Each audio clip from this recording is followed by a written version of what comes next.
Et cela a suscité chez moi une grande hilarité. Et pourtant, l'appât pour les honoraires ne devrait pas vous faire oublier les termes pieux de notre serment d'avocat. Ne défendre jamais aucune cause en laquelle je ne croirais en mon âme et conscience. Vous avez défendu la raison du plus fort au mépris total de la justice. Ce n'est pas bien.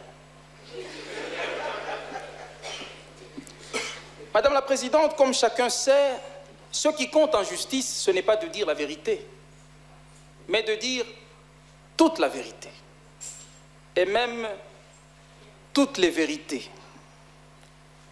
L'accusation vous a présenté une part de vérité comme étant toute la vérité. C'est malhonnête. Mais oui, les Africains ont une part de responsabilité dans les malheurs qui les assaillent. Personne n'en doute. Cependant, les Africains refusent d'oublier, ils refusent de minimiser, ils refusent de taire cette autre part de responsabilité qui revient à tous ceux qui ont bâti et qui continuent de bâtir aujourd'hui leur bonheur avec les matériaux extraits de leur malheur. Madame la Présidente, je sais, aujourd'hui au banquet des peuples, dès que l'Afrique veut rappeler la part des autres dans ses malheurs, on lui demande de quitter la table. Parce que personne ne veut avoir la conscience chargée. Le seul discours désormais recevable est celui qui confine à l'autoflagellation et à la culpabilité. On pille, on vole à l'Afrique son bien, on la désorganise par-dessus le marché, mais c'est toujours à elle de s'excuser. L'Africain même est devenu coupable de tout et le contraire.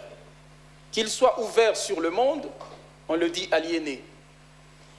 Qu'il cultive un certain goût pour l'authenticité, on le dit borné. Mais Madame la Présidente, comme vous savez, le faible a toujours tort. Non pas qu'il ait tort, mais parce qu'il est faible. Je vais avoir un propos très bref, parce que j'ai suivi le conseil d'un grand avocat qui nous disait souvent que les plaidoiries doivent être comme les jupes des femmes, assez longues pour couvrir le sujet et assez courtes pour être suivies.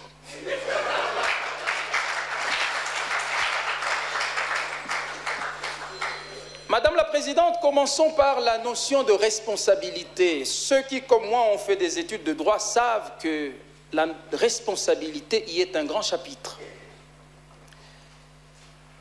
Et sur ce sujet, personnellement, j'ai été marqué par la notion de la responsabilité en cascade. Qu'est-ce que ça veut dire, la responsabilité en cascade?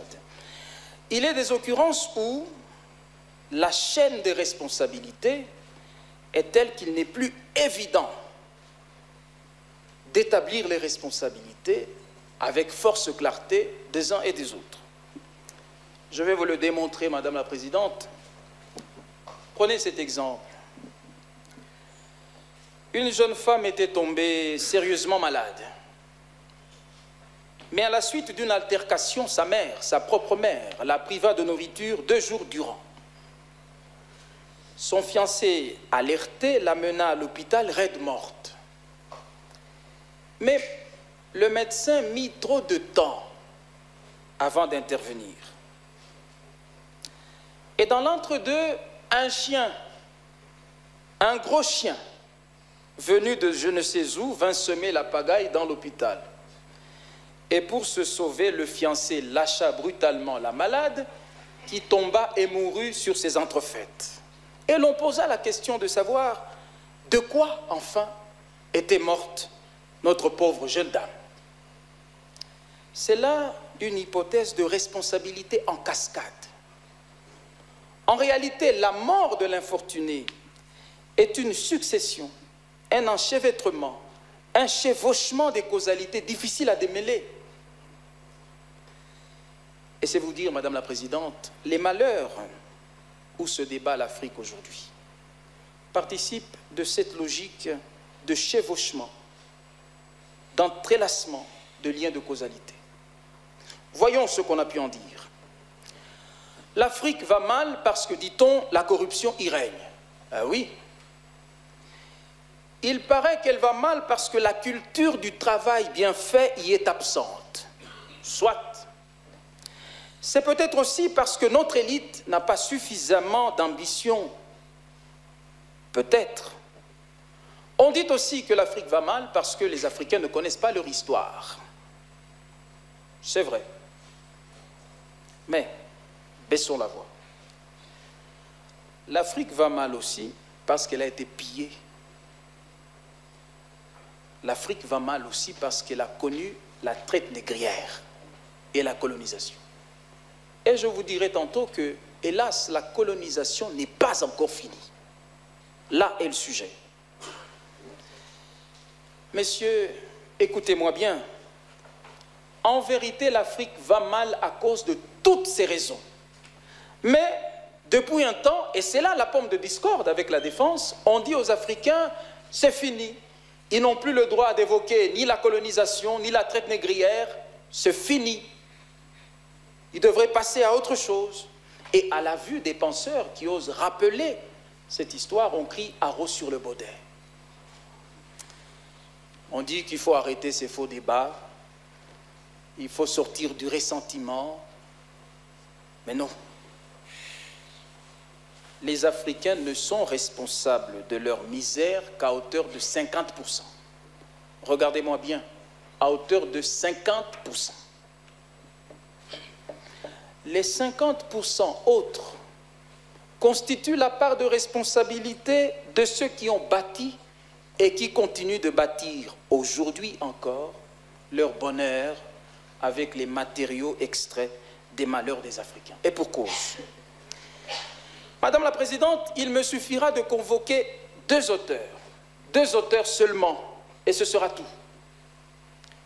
J'ai renoncé à tant d'autres témoignages qui auraient pu vous éclairer davantage. J'y ai renoncé à cause des présomptions de partialité que l'accusation n'aurait pas manqué de faire peser sur eux. Je n'en appellerai donc aux écrits d'aucun afrocentriste, ni d'aucun écrivain de la négritude. Césaire, je le mets de côté. Je ne ferai comparaître aucun panafricaniste patenté, ni aucun europhobe assumé. Je n'alignerai que des réflexions des penseurs de là, mais épris de vérité. Madame la Présidente, j'ai même renoncé à cause des malheurs du temps à un livre incontournable, mais simplement parce qu'il a été écrit par un certain Balthazar. Les deux livres sur lesquels je fonde ma thèse, Madame la Présidente, ont paru cette même année, l'année 2024. Vous voyez qu'il y a longtemps qu'on peut se servir des livres des années 50, cette même année. Le premier livre, Madame la Présidente, puisque j'aime promener les preuves à l'audience, est le livre de Howard French, universitaire et journaliste américain. Il vient de publier en 2024 « Noires origines ». Le deuxième livre est de l'avocat français Robert Bourgi. « Ils savent que je sais tout ». Le titre est éloquent. Le livre de French est puissant et celui de Bourgi est poignant. Monsieur de l'accusation, vous avez rendu hommage à mon talent de conteur. Je suis africain et je vous remercie. Il était une fois donc.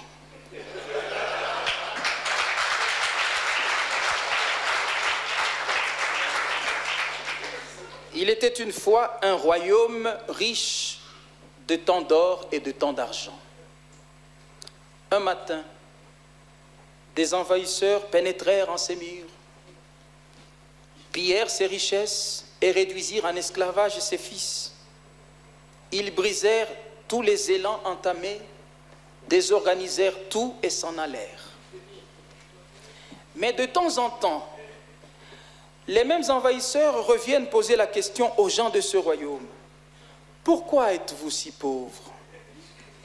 Ceux-ci répondent « Nous sommes devenus pauvres dès les années où vous vîntes nous prendre ce qui était à nous.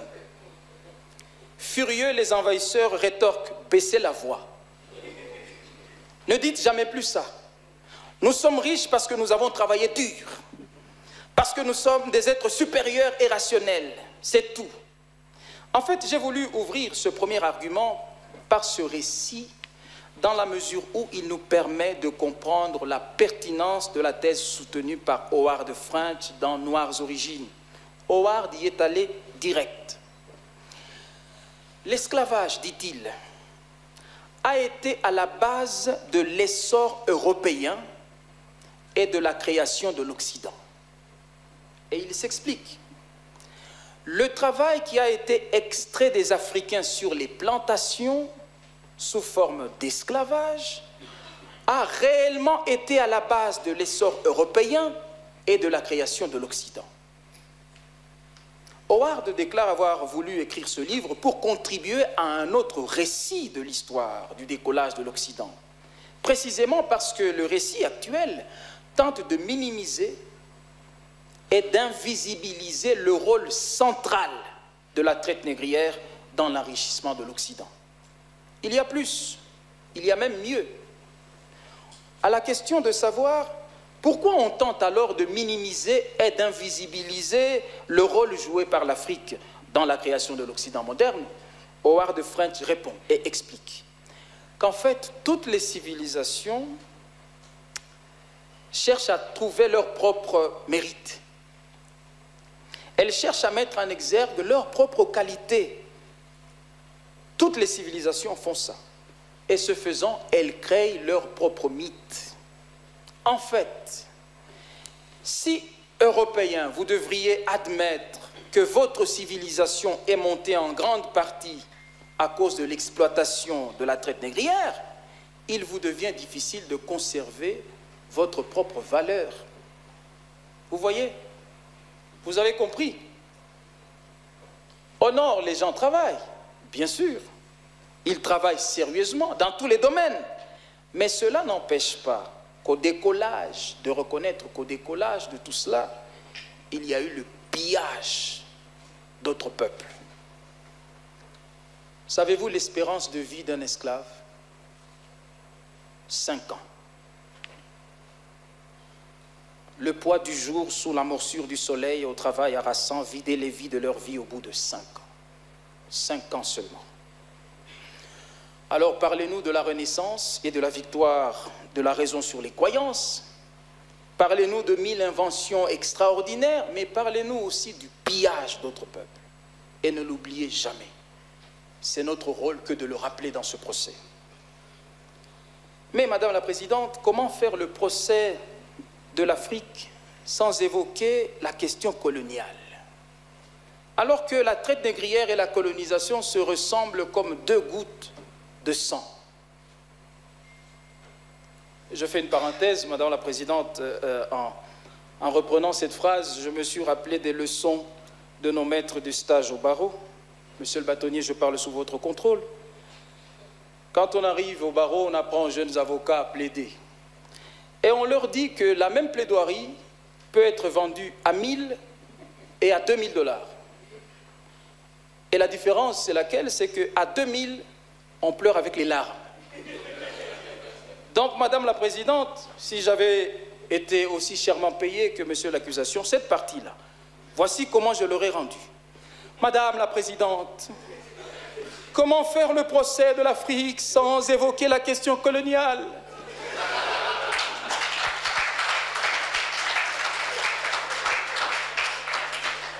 Mais revenons au sujet.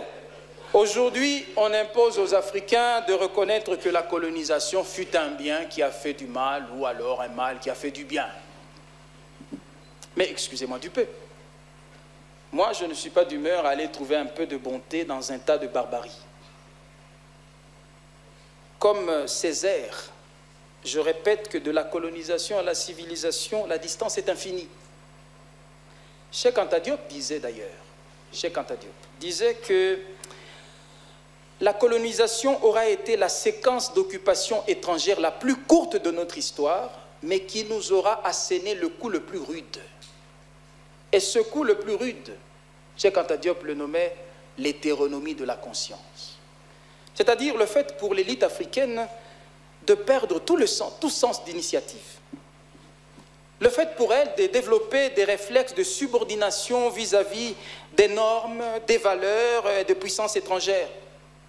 Oui, la colonisation nous a volé notre sens d'initiative. S'il y a bien un mal dont on devrait se hâter de se guérir, c'est bien celui-là. Reconquérir notre sens d'initiative. Voilà le bilan de la colonisation. Mais la colonisation n'est pas finie. Et c'est là que je m'empresse de convoquer le livre de Robert Bourgi. Ils savent que je sais tout. C'est une autre pièce capitale dans ce procès.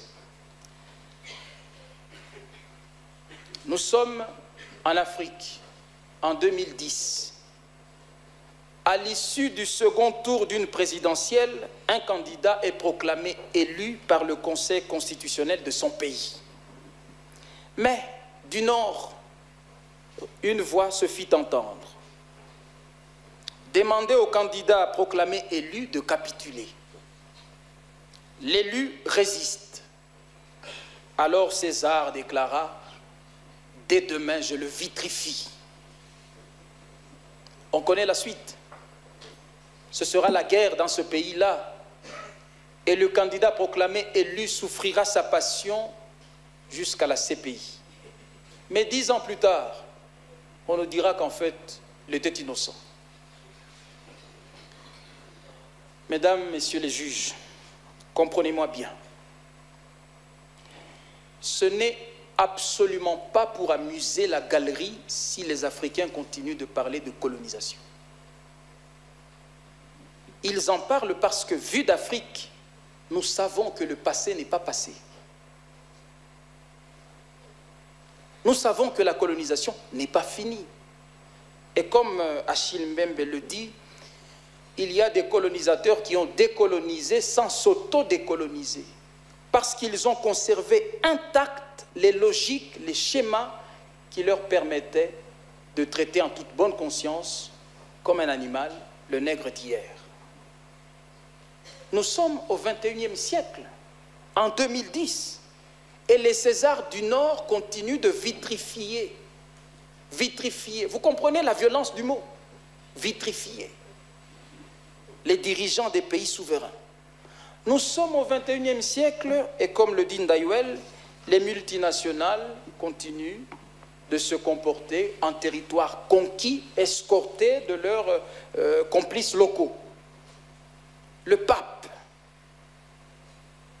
oui, le pape, lors de son séjour à Kinshasa, le pape n'y est pas allé du dos de la cuillère. Et un pape doit toujours savoir ce qu'il dit. Écoutez ce qu'a dit le pape. Après le colonialisme politique, le colonialisme économique tout aussi asservissant s'est déchaîné. Retirez vos mains de la RDC. Retirez vos mains de l'Afrique. Cessez d'étouffer l'Afrique. Elle n'est pas une mine à exploiter, ni une terre à dévaliser. Amen, amen.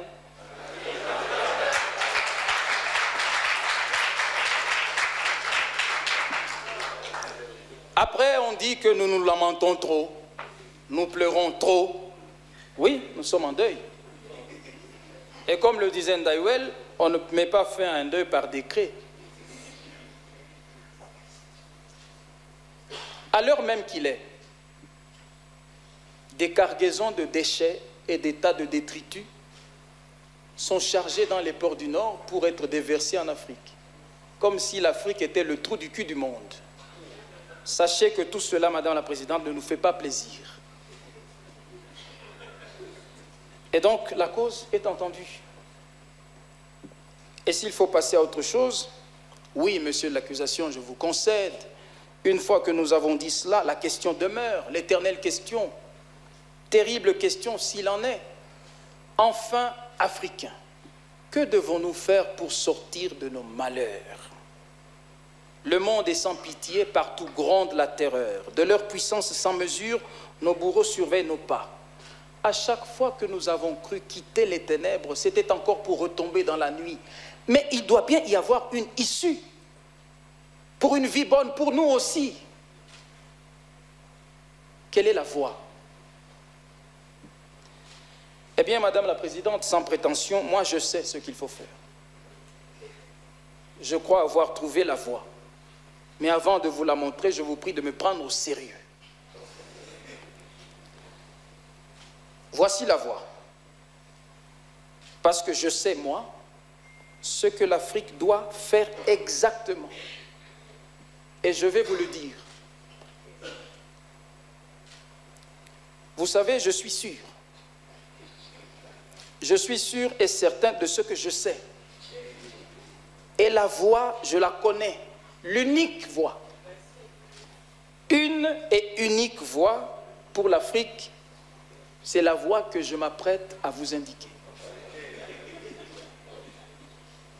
La voie, la seule. La seule. Une et unique, l'unique voie, je la connais. En fait, pour sortir de ces malheurs, l'Afrique se doit une seule chose. Avoir son propre complot. Oui, c'est important d'avoir un complot. Et l'Afrique doit avoir un complot. Il y a longtemps que nous nous plaignons d'être pris dans les complots des autres, alors qu'il ne nous coûte rien de fomenter notre propre complot.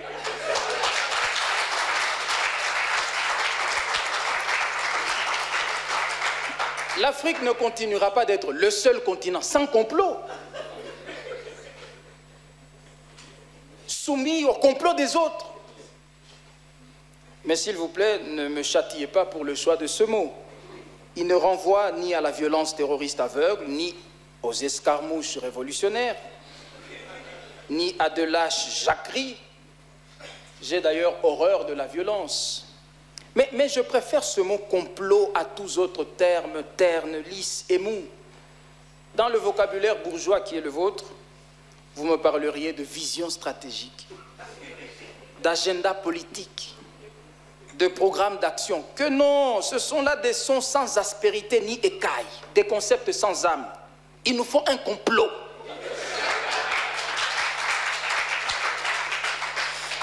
Parce que, voyez-vous, le mot complot est viril et sec. Il sent le maquis et le soufre. Le mot complot a une odeur d'impact souterrain, dur et nocturne. Le mot complot a quelque chose de prédateur qui tranche avec une vie de proie qui ne nous sied plus. Mes amis, c'est fini d'aborder le monde et les mondes comme des proies dociles, promises à être servies et mangées saignantes à la table des autres. Ne vous laissez plus jamais conjuguer au mode et au temps où le sujet subit l'action. Il nous faut un complot, notre complot. Mais quel est le sens du complot où nous entrons? Ne jamais être de ceux qui trahissent l'Afrique. L'Afrique, ça doit être une affaire de cœur. Mais partout, aujourd'hui, notre élite ne forme plus qu'une caste de pseudo-patriotes de dimanche. Ils n'aiment l'Afrique que des bouts des lèvres, mais leur cœur est loin d'elle. On le voit. Désormais, la pseudo-bourgeoisie sous-tropique n'a plus qu'un seul rêve, un seul horizon. Piller, amasser, installer femmes et enfants dans les bonheurs d'ailleurs et rester vivre seul ici pour habiter l'adultère et s'abîmer dans le commerce de la chair.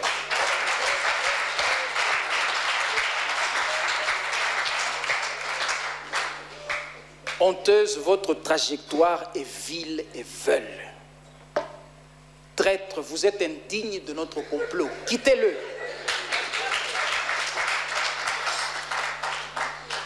Madame la Présidente, le temps est passé et je vais finir par finir. Mais si vous permettez une brève parenthèse, j'entends de l'Occident à l'Orient dire que l'Afrique a échoué. Est-ce qu'on a vraiment échoué? Non. Non, d'abord parce que l'histoire n'est pas encore finie.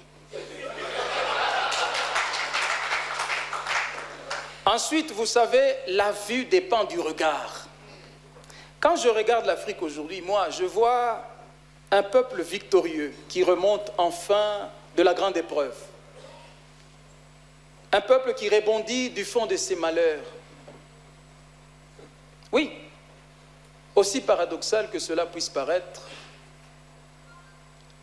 au fond, c'est l'Afrique qui a vaincu. Précisément parce que l'apocalypse que durant longtemps on lui a promise n'aura finalement jamais lieu. Parce que quoi? La traite négrière ne nous a pas exterminés, la colonisation ne nous a pas anéantis, les dictatures ne nous ont pas détruits. Dans les années 80, beaucoup avaient prévenu que le sida décimerait l'Afrique. Nous sommes toujours là. Et nous avons fait beaucoup d'enfants. Il n'y a guère longtemps, on annonçait que le coronavirus signerait complètement la fin de l'Afrique. Mais à tout cela, nous avons survécu. D'ailleurs, tandis que ceux qui ont tout et le reste déversaient des milliards de dollars dans leur système de santé, moi, les gens que je croisais ici me regardaient et me disaient « ça ira ». Et mon grand-père, du haut de son humour, il me dira « ça allera ». Nous sommes bien là, Madame la Présidente. C'est un miracle. Et entre-temps, l'Afrique a même appris à dire non. Quand on lui impose certaines lois, l'Afrique répond comme les jésuites. Péchez, mais ne corrompez pas les principes. Et il y a tant d'autres miracles à voir. Le savez-vous? En Afrique, le taux de suicide reste le plus bas. Moi, j'ai grandi dans une culture où, avant d'aller les enterrer, on fouette les cadavres de ceux qui se sont suicidés. Parce que la sagesse ici est de continuer de vivre malgré tout. Parce que nous savons que notre temps viendra. Lisez le livre de Noah Harari, Homo Deus. On y parle aussi de bonheur. Et il en sort une ironie du sort. Noah écrit ceci. Malgré une prospérité, un confort et une sécurité accrue, le taux du suicide dans le monde dit développé est de loin plus élevé que dans les sociétés traditionnelles. Au Ghana, pays en voie de développement qui souffre de pauvreté et d'insécurité, on y compte, tenez-vous bien, plus de gens qui se sentent satisfaits de leur vie. Plus qu'en Suisse et aux États-Unis. Et Harari soulève la grande question. Comment procurer de la joie à un ingénieur fatigué, surpayé et en surpoids? Madame la Présidente, c'est là l'ironie du sort que traversent les sociétés qui ont pris tout et le reste. Vous faites pitié. Tout ça pour ça. Non, l'Afrique n'a pas échoué. Ce sont les sociétés où les gens font profession de se suicider qui ont échoué. Faut-il conclure, Madame la Présidente? Nous avons vu la part de responsabilité des autres dans nos malheurs. Mais pour en sortir, tout ne tiendra qu'à nous. Moi, au soir du temps qu'il m'est donné de vivre ici sur la terre, moi, l'honneur de ma vie aura été de résister à la tentation de quitter l'Afrique pour m'installer à perpétuelle demeure loin d'ici, au sein du bonheur des autres. On aime l'Afrique comme on chérit une femme. Et pour un homme épris de passion, la première des preuves d'amour, c'est d'habiter avec la femme de son cœur. L'Afrique va mal, très mal. Mais je n'aime pas lire les livres désespérants. Tous les matins, ces mots d'Aimé Césaire résonnent dans ma tête. Je refuse de désespérer de l'Afrique. Et tous les livres qui ont du souffle doivent se conclure par ces mots. Notre temps reviendra. Notre temps est déjà là. Merci.